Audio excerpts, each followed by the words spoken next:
Third chapter हमने start किया हुआ था,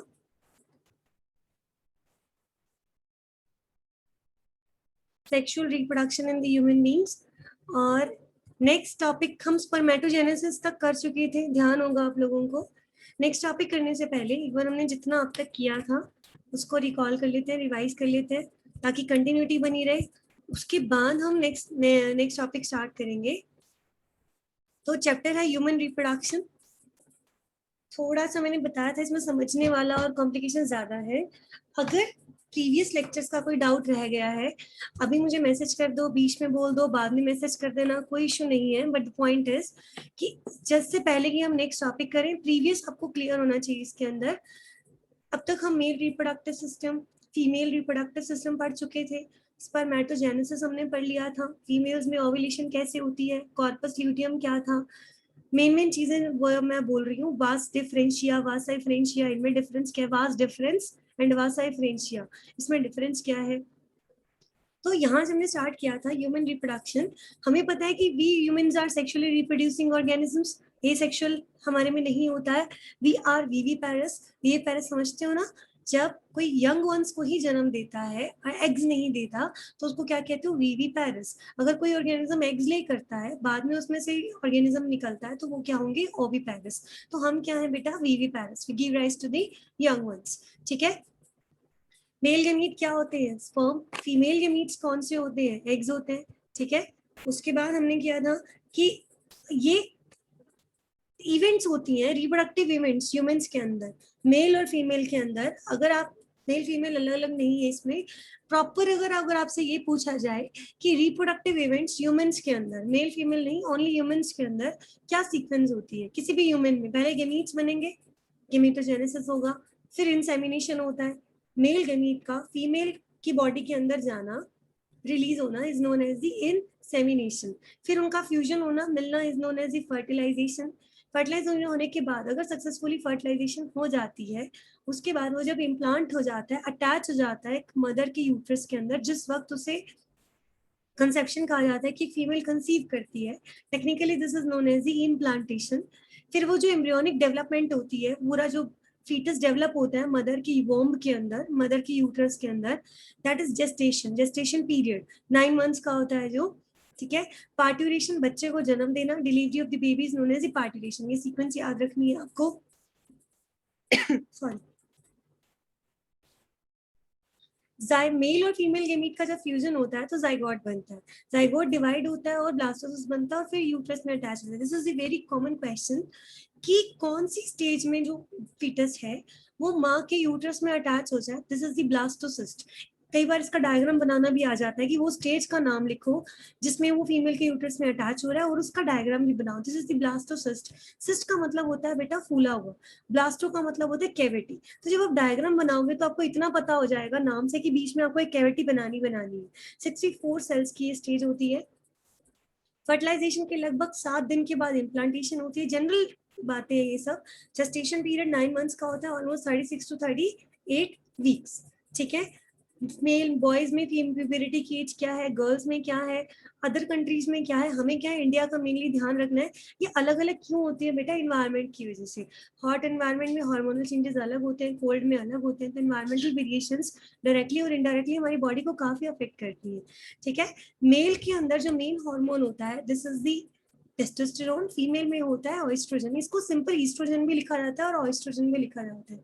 जो एक्चुअली जब बॉय या गर्ल प्यूबरिटी एज में आते हैं, यंग होने लगते हैं, जब उनमें ये सेक्सुअल चेंजेस आने लगते हैं, that is because of the two hormones. Male में टेस्टोस्टेरोन की वजह से आता है, फीमेल में एस्ट्रोजन की वजह से आता है। जो मेल होते हैं ना, वो एकदम से अग्रेसिव होने लग जाते हैं, उनकी वॉइस चेंज होती है। गर्ल्स सेंसिटिव होने लग जाती हैं। ये दोनों हार्मोन कुल मिला के ऑपोजिट इफेक्ट दिखाते हैं, एक एकदम से अग्रेसिव करता है और एक बहुत ज्यादा सेंसिटिव कर देता है। ठीक है। तो ये जो सेकेंडरी सेक्सुअल कैरेक्टरिस्टिक्स हैं वो क्लियरली विजिबल होते हैं at the age of the puberty. ठीक है। फिर सिर्फ सेक्स ऑर्गन्स होते हैं, प्राइमरी भी होते हैं और सेकेंडरी सेक्स ऑर्गन्स भी होते हैं।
प्राइमरी सेक्स ऑर्गन्स जो होते हैं वो ऑर्गन्स हैं जो गेमीट्स बनाते हैं।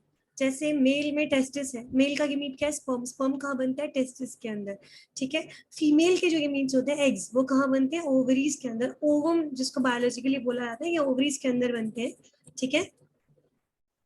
और ये हॉर्मोन्स को भी रिलीज करते हैं। एक्चुअली दो टाइप्स के ऑर्गन है, प्राइमरी सेकेंडरी। बस इतना ध्यान रखना, जो मेन काम कर रहा है वो प्राइमरी है, जो सपोर्टिव है फंक्शन में वो सेकेंडरी है। Penis, epididymis, seminal vesicle, prostate gland, vasa deferentia, vasa deferentia, ये सब सेकेंडरी है। इकलौता ही प्राइमरी है जो स्पर्म बनाता है। फीमेल में ओवरीज प्राइमरी है, ठीक है, जो एग्स बनाती है। बाकी Fallopian tubes, vagina, uterus, mammary glands, ये सब कुछ सेकेंडरी सपोर्टिव है सिर्फ ये, ठीक है। मेल में क्या क्या सेकेंडरी सेक्सुअल कैरेक्टरिस्टिक्स आते हैं, फीमेल में क्या क्या आते हैं, एक बार आप खुद से पढ़ लीजिएगा प्लीज, ठीक है। अदरवाइज हम ये कंप्लीट नहीं कर पाएंगे रिवीजन, हम कल से इसको आगे कंटिन्यू करेंगे। मेल रिप्रोडक्टिव सिस्टम मैंने आपको पढ़ाया था, पेल्विक रीजन में, हिप रीजन में होता है, मेल हो या फीमेल हो। रिप्रोडक्टिव सिस्टम हमेशा हिप रीजन में है, पेल्विक रीजन में, पेट के नीचे होता है, ठीक है। ये मेल में नैरो होता है, फीमेल में ब्रॉड होता है। बॉडी स्ट्रक्चर बहुत अलग है बेटा, फीमेल का जो हिप रीजन होता है ब्रॉड होता है, क्योंकि वो चाइल्ड बर्थ के टाइम सपोर्ट करता है, ठीक है। टेस्टिस जो होते हैं वो एब्डोमिनल कैविटी के बाहर होते हैं, बहुत बार आपको बता चुकी हूँ। पेयर में होते हैं, स्क्रोटम एक सैक के अंदर होते हैं। विड्थ कितनी है, लेंथ कितनी है, हम पढ़ चुके हैं। एक टेस्टिस हमेशा लोअर होता है। इसके दो रीजन है बेटा, क्योंकि एक स्पर्मेटिक कॉर्ड लंबी होती है, एक तो इस वजह से, दूसरा ये स्क्वीज ना हो जाए प्रेशर से, इसी वजह से एक लोअर होता है और एक अपर पोजीशन में होता है। ये बहुत ज्यादा सेंसिटिव एरिया होता है, ठीक है, मेल की बॉडी का। यहाँ स्पर्मेटोजेनेसिस होती है, स्पर्म्स बनते हैं।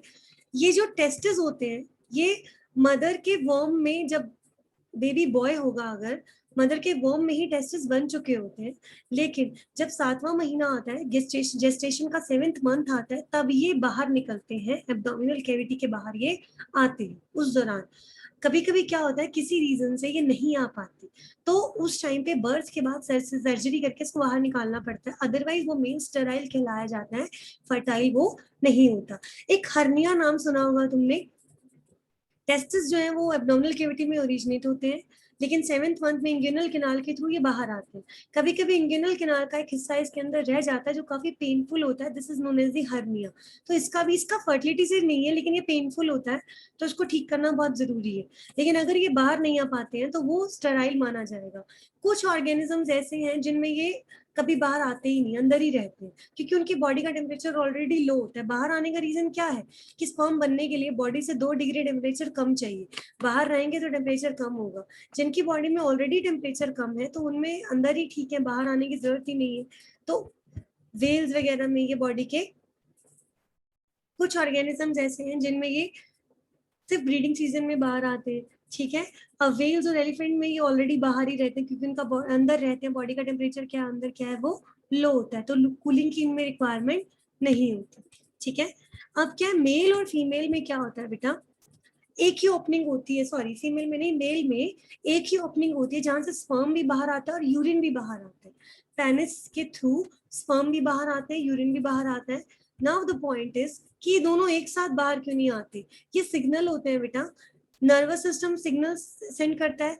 अगर यूरिन का प्रेशर बढ़ता है तो दूसरे तरह के सिग्नल रिलीज होते हैं, यूरिन पास होता है। सेक्सुअल इंटरकोर्स के टाइम दूसरे सिग्नल रिलीज होते हैं, जब सीमेन बाहर आता है, स्पर्म बाहर आते हैं, दोनों एक साथ बाहर नहीं आते, ठीक है। This is all because of the nervous system. Scrotum इस तरीके से दिखाई देता है, बाहर एक स्किन होती है, डेटोस मसल होते हैं, these muscles are very important. ये वो मसल है बेटा जो इसका टेम्परेचर रेगुलेट करते हैं। विंटर्स में स्क्वीज हो जाना है, समर्स में रिलैक्स हो जाना है, ये सब फंक्शन कौन करता है? डेटोस मसल करते हैं। विंटर्स के अंदर टेस्टिस का साइज स्मॉल हो जाता है बिकॉज ऑफ द डेटोस मसल। तो ये लेयर्स हैं बहुत सारी इसके अंदर। प्राइमरी सेक्स ऑर्गन है, मेल गोनैड्स है। स्क्रॉटम में ये सस्पेंडेड होते हैं बाय द स्पर्मेटिक कॉर्ड। एक कॉर्ड लाइक स्ट्रक्चर होता है जो इसको सस्पेंड करके रखता है। मैं आपको एक वीडियो में से दिखा देती हूँ ये इसके बाद।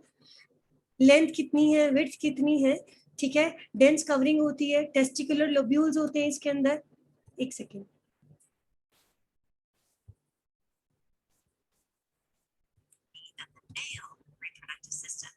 Let's begin by simply identifying structures that are important in the male reproductive system.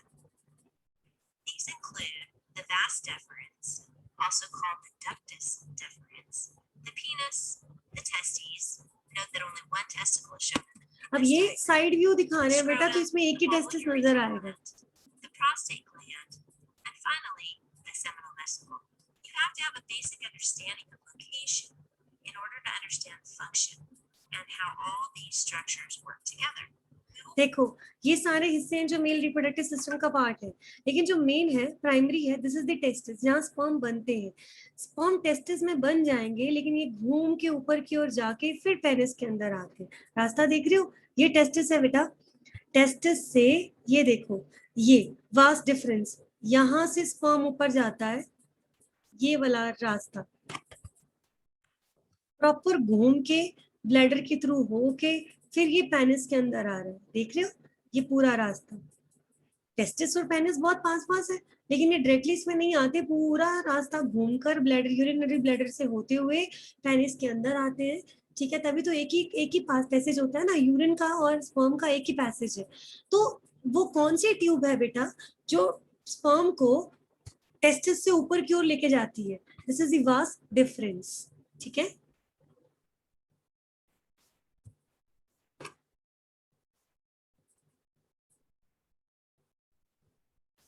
Begin with the testes, the male gonad. This is a diagram of a longitudinal section through one testicle, so you can now see what's inside. Notice that the majority of the testicle is composed of seminiferous tubules. These tubules produce sperm via spermatogenesis. But how? Let's take a closer look. In order to do this, we need to zoom in on the seminiferous tubule and take a cross section through the tubule. Imagine taking a garden hose and cutting it in half. This would be similar to cutting the tubule in half and looking at what's inside. The lumen of the seminiferous tubule is lined by cells called Sertoli cells. These Sertoli cells are connected via tight junctions. Lining the outside of the Sertoli cells is a layer of smooth muscle. Outside of the Sertoli cells are the Leydig cells. These are all the cells that are really important. In addition to these structures, you will need to be familiar with the following compartments: the basal compartment and the luminal compartment. These compartments are basically talking about regions of the cross section. If we are talking about the basal compartment, we are talking about the area that goes from the tight junction toward that smooth muscle. And if we are talking about the luminal, testis के अंदर बहुत सारी lobules होंगी. उन lobules के अंदर seminiferous tubules हैं. Actually जो स्पर्म है वो सेमिनिफेरस टिब्यूल्स के अंदर बनता है. तो ये हम पहले भी पढ़ चुके हैं. बाहर का जो स्पेस है, this is the interstitial space. यहाँ पे लेडिक सेल्स है. स्पर्म यहाँ बनता है, टेस्टोस्टेरोन यहाँ बनता है, लेडिक सेल्स. तो टेस्टिस बेसिकली दो काम कर रहा है, स्पर्म भी बना रहा है और टेस्टोस्टेरोन भी बना रहा है. compartment, we are talking about the area that goes from the tight junction toward the lumen. Now that you are familiar with the structures, let's focus on their functions. We begin with the Leydig cells, also called interstitial cells. The Leydig cells secrete testosterone.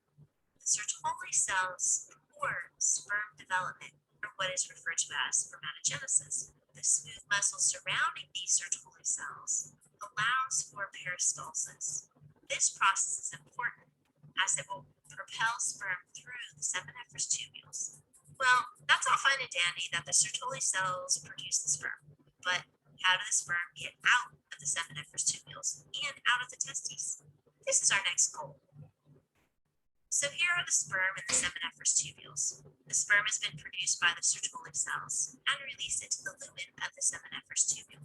Those sperm then travel through this little region here called the rete, testes, and into the efferent ductules. This is the point at which the sperm exit the testes. From the efferent ductules, the sperm enter the epididymis and will ultimately make their way. अब ये ध्यान रखना, rete testis क्या है? बहुत सारी सेमिनिटिब्यूल्स होती हैं, ये एक नेटवर्क में ओपन होते हैं. This is the rete testis. ठीक है, रेटिटेस्टिस फिर वासा फ्रेंशिया के थ्रू एपिडिडिमस में इसको लेकर जाता है.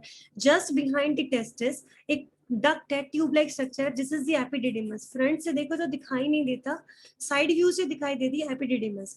फिर जो स्पर्म को बाहर लेके जा रही है ऊपर की ओर, this is the vast difference. ध्यान रखना है, मैंने भेजा भी हुआ है डिफरेंस। वासा फ्रेंशिया क्या था, जो टेस्टिस से एपिडिडिमस में ले गए स्पर्म को, फिर जो ऊपर की ओर ले गई, this is the vast difference.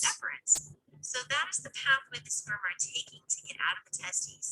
What propelled the sperm through all those structures? Peristalsis. Now the sperm are in the vas deferens, right? The vas deferens connects with the seminal vesicles to form the ejaculatory duct. At this point, the sperm is mixed with fluid that came from the seminal vesicles.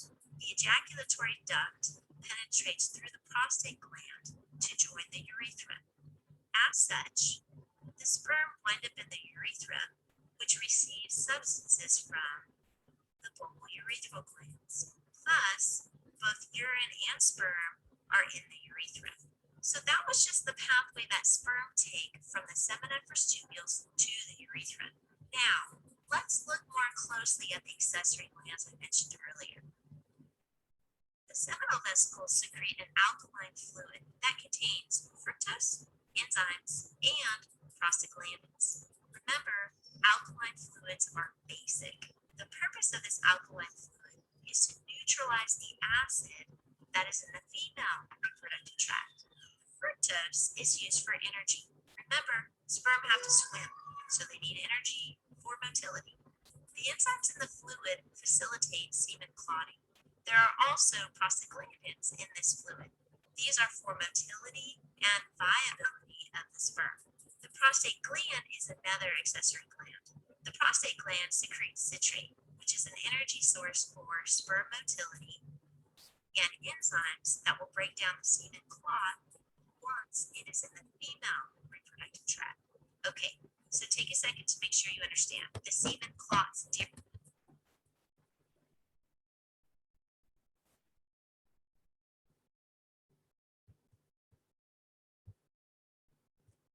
ये एक बार आप वैसे पढ़ चुके हो, मैं फिर से वीडियो आपको लिंक दे चुकी हूँ, पढ़ लेना यहाँ से। ये अलग अलग पार्ट्स यहाँ पे डिस्कस किए थे हमने। स्क्रोटम को और टेस्टिस को कंबाइन कौन करके रखता है ग्यूबरनैक्यूलम। ये सिर्फ एक बार रिकॉल करने के लिए था कि हमने क्या क्या अब तक किया है। इसको पढ़ एक बार खुद से लेना, ठीक है। टेस्टिस का डायग्राम मैंने बताया था, स्क्रोटम होता है, ये टेस्टिस है, बीच में जो कैविटी होती है this is known as the vaginal coelom, और ये जिस लिक्विड से भरी होती है दिस इज द हाइड्रोसील। ये ऊपर की ओर स्पर्मेटिक कॉर्ड जा रही होती है, एक कॉर्ड लंबी होती है और एक छोटी होती है। एक लंबी होने की वजह से एक टेस्टिस नीचे आता है, ठीक है। ऐसे ही ऊपर इंग्यूनल कैनाल होती है। इंग्यूनल कैनाल क्या करती है, इस कैविटी को, ये देखो ये टेस्टिस है, ये बीच की कैविटी है, इस कैविटी को एब्डोमिनल कैविटी से जो कनेक्ट करती है दैट इज इंग्यूनल कैनाल। तो ये सब कुछ यहाँ पे लिखा था।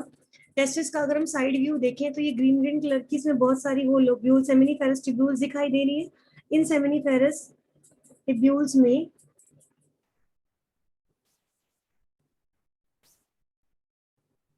स्पर्म बनता है। स्पर्म, ये जो सारी सेमिनिफेरस ट्यूब्यूल है रेटिटेस्टिस के अंदर खुलती है, फिर रेटिटेस्टिस को कहाँ ले जाता है, वासा एफ्रेंशिया के अंदर, ठीक है। पीछे एपिडिडिमस है जो फ्रंट से दिखाई नहीं देता। एक टेस्टिस में कितनी लोब्यूल्स है, लगभग 2 to 300, अगर आप मैक्सिमम मान के चलो 300। एक लोब्यूल में मैक्सिमम कितनी सेमिनिफेरस ट्यूब्यूल है, 3। तो टोटल कितनी हो गई सेमिनिफेरस ट्यूब्यूल, लगभग 900, ठीक है। तो इस तरीके से ये इसका स्ट्रक्चर है। सेमिनिफेरस ट्यूब्यूल को हम साइड टीएस काट के देखें तो इस तरह से दिखाई देती है। ये जो कॉनिकल सेल्स होती है इसके अंदर, एक क्यूबॉइडल सेल्स और एक कॉनिकल सेल्स है। जो मेन है बेटा क्यूबॉइडल जर्म सेल्स है, ठीक है। ये जो कॉनिकल सेल्स होती है इनको क्या कहते हैं, सर्टोलाइज सेल। सर्टोलाइज का मतलब होता है जो नरिशमेंट में हेल्प करती है। एक स्पर्म बना रही है और एक उसको नरिश कर रही है। बाहर जो सेल्स के लम्स है लेडिक सेल्स, ये क्या कर रहे हैं बेटा, टेस्टोस्टेरोन की सिंथेसिस कर रहे हैं। तो कुल मिला के टेस्टिस 2 काम कर रहा है। टेस्टिस के जस्ट पीछे एक स्ट्रक्चर है एपिडिडिमस, इसके 3 पार्ट होते हैं, head, body and tail. Head को क्या कहते हैं, caput epididymis, corpus and cauda. Tail के लिए कॉर्डा वर्ड यूज होता है, फिश में भी हम कॉर्डल फिन पढ़ते हैं जैसे कि। एपिडिडिमस का फंक्शन क्या है, यहाँ पे स्पर्म को 18 से 24 घंटे के लिए स्टोर किया जाता है।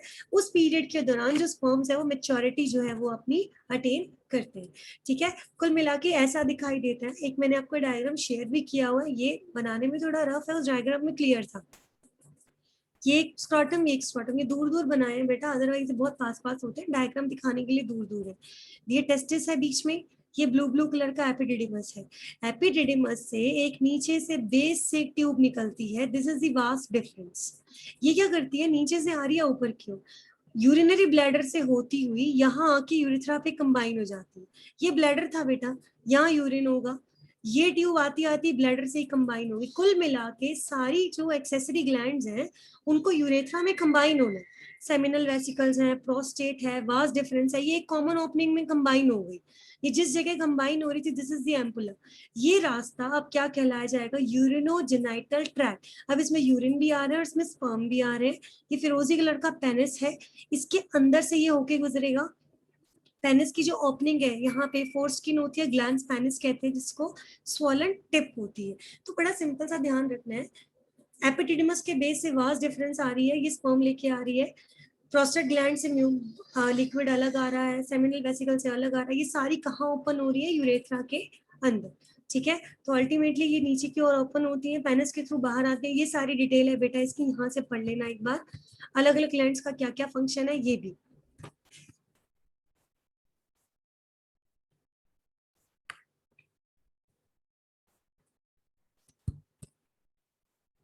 पेनिस के बेस पे दो ग्लैंड्स होते हैं, काउपर ग्लैंड। सेमिनल वेसिकल का काम क्या है, प्रोस्टाग्लैंडिन को रिलीज करना, स्पर्म्स को एक्टिवेट करना, कॉन्ट्रैक्शन रिलीज करना फीमेल रिप्रोडक्टिव पार्ट के अंदर, that is because of the prostaglandin. और वहां कहां से आए, सेमिनल वेसिकल से। प्रोस्टेट ग्लैंड क्या करती है, डोनट शेप की ग्लैंड होती है ये। ठीक है, ये वो है जिसकी वजह से कनेक्शन हमें दिखाई नहीं देता, हाइड कर देती है लगभग। और इसमें लिपिड, सिट्रिक एसिड, ये सब कुछ, जिस लिक्विड के अंदर स्पर्म जो है वो स्विम करते हैं, that liquid comes from the seminal vesicles। Cowper gland ये पेनिस के बेस पे होती है, लुब्रिकेशन में ये मदद करती है, म्यूकस लाइक सब्सटेंस रिलीज करती है। ये मैंने बताया था, बहुत इंपॉर्टेंट है। पेनिस के अंदर 3 हाईली वेस्कुलर टिश्यूज होते हैं। जो पेनिस होता है वो बोन नहीं होती उसके अंदर, लेकिन फिर भी वो हार्ड हो जाता है, क्यों, because of the vasculation, proper blood supply. Highly vascular होता है, जहाँ हाईली वेस्कुलर मतलब उसका मतलब क्या है कि वो उसमें ब्लड सप्लाई बहुत ज्यादा है, जिसकी वजह से उसका जो स्ट्रक्चर है वो हार्ड हो जाता है और सॉफ्ट भी हो जाएगा। 3 हाईली वेस्कुलर टिश्यूज होते हैं, 2 पोस्टीरियर एंड पर और एक इंटीरियर एंड पर। ये जो इंटीरियर एंड पर है बेटा, इसमें यूरिनोजेनाइटल डक्ट ओपन होती है और इसको कहते हैं corpus spongiosum. Very very important, NEET में बहुत बार पूछा जाता है कि पेनिस के कौन से टिश्यू के अंदर, कौन से एंड पे यूरिनोजेनाइटल डक्ट ओपन होती है, कॉर्पस स्पोंजियोसम के अंदर, और ये कहाँ है, इसके इंटीरियर एंड पर होती है। हाईली वेस्कुलर है तो ये इरेक्शन ऑफ पेनिस में ये मदद करता है।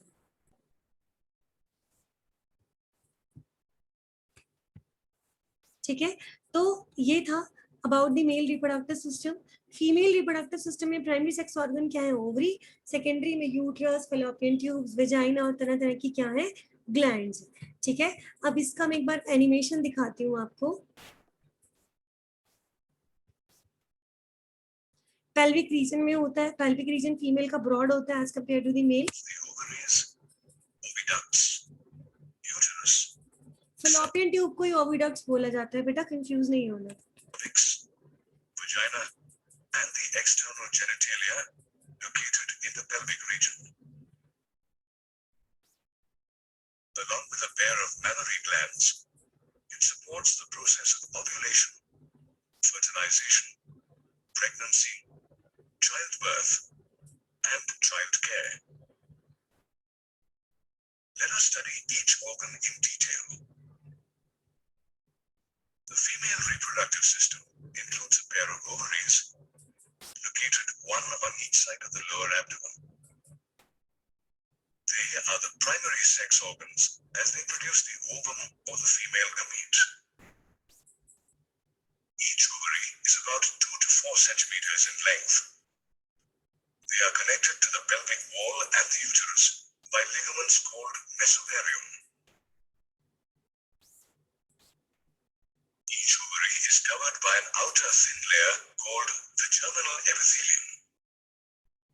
The germinal epithelium encloses the ovarian stroma, which is further divided into the outer cortex and the inner medulla. cortex consists of many ovarian follicles in different stages of development. The ovarian follicle is the basic unit of the female reproductive system and is composed of roughly spherical aggregations of cells found in the ovary. The accessory ducts of the female reproductive system are the vagina, oviducts, and the uterus. The pair of oviducts or fallopian tubes is about 10 to 12 centimeters long and extends from the periphery of each ovary to the uterus. Each oviduct is differentiated into three parts, namely the infundibulum, ampulla, and isthmus. The infundibulum is a dilated funnel close to the ovary, and its edges are surrounded by finger-like projections called the fimbriae. They help collect and push the ovum. Fimbriae वो reason है जो एक suction like pressure create करते हैं, जो ovary से जो eggs को कलेक्ट करने में हेल्प करता है. ये ओवरी है, फिम्ब्री जो है वो यहाँ आएगा, एम्पुला के अंदर फर्टिलाइजेशन होगी और फिर इस हिस्से से होता हुआ कहाँ जाएगा, वो यूटरस के अंदर. कई बार हम नेक्स्ट चैप्टर में पढ़ेंगे कि रिप्रोडक्शन में प्रॉब्लम्स क्या क्या आती है. कई बार फैलोपियन ट्यूब्स ब्लॉक्ड होती है, तो वो ब्लॉकेज यहीं कहीं होती है जिसकी वजह से फर्टिलाइजेशन होने में दिक्कत होती है. Into the oviduct after ovulation. The ampulla is the swollen and curved part behind the infundibulum. The fertilization of the ovum takes place in this part. The isthmus is a narrow and straight cavity, and it joins the uterus. The uterus is a hollow, pear-shaped muscular organ and is highly distensible. It is situated in the pelvic cavity between the urinary bladder and the rectum. It is also known as the womb. It is supported by ligaments attached to the pelvic wall, known as mesometrium. The uterus opens into the vagina through a narrow cervix. The cavity of the cervix is called the cervical canal, which, along with the vagina, forms the birth canal. The wall of the uterus is composed of three layers of tissues. The outer thin membranous layer is called the perimetrium. The middle thick layer of smooth muscle is called the myometrium, and it helps during delivery by producing strong contraction motions. The inner glandular layer is called the endometrium, and it undergoes cyclical changes during the menstrual. Inner most जो layer है endometrium है. जब fertilisation होती है तो जो foetus है वो इम्प्लांट होता है इन दी एंडोमेट्रियम, और जब मेंस्ट्रुएशन के थ्रू जो लेयर बाहर आती है that is also the endometrium. तो कंसीव करने के लिए, फीटस का अटैच होने के लिए एंडोमेट्रियम का अच्छा होना बहुत जरूरी है. उसकी थिकनेस बहुत इंपॉर्टेंट है. Cycle. The vagina is a muscular tube starting from the lower end of the uterus up to the outside. The opening of the vagina in young females is partially covered by a thin membrane called the hymen. The hymen is frequently ruptured in childhood due to strenuous physical exercise.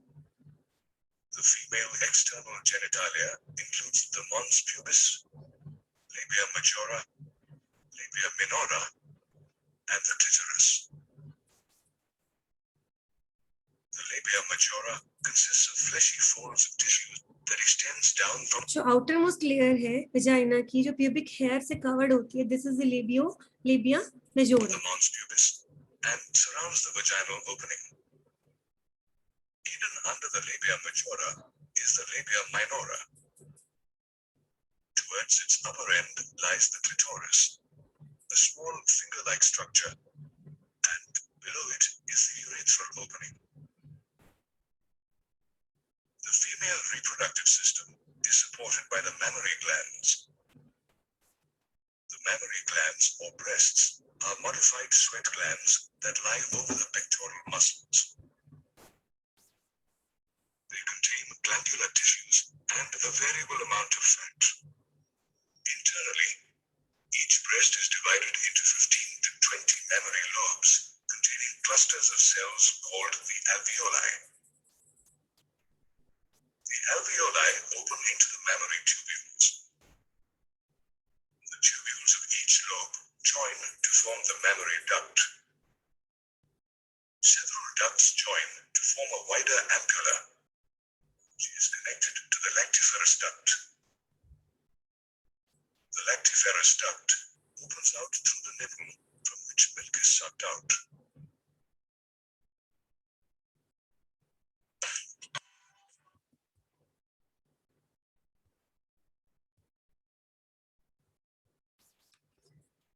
Uterus की कितनी layers है? पियर shape structure है ये, ठीक है। Ovaries के कौन कौन से पार्ट है? इनफंडिबुलम, एम्पुला और एस्थमस। जो फर्टिलाइजेशन होती है that is in the ampulla reason.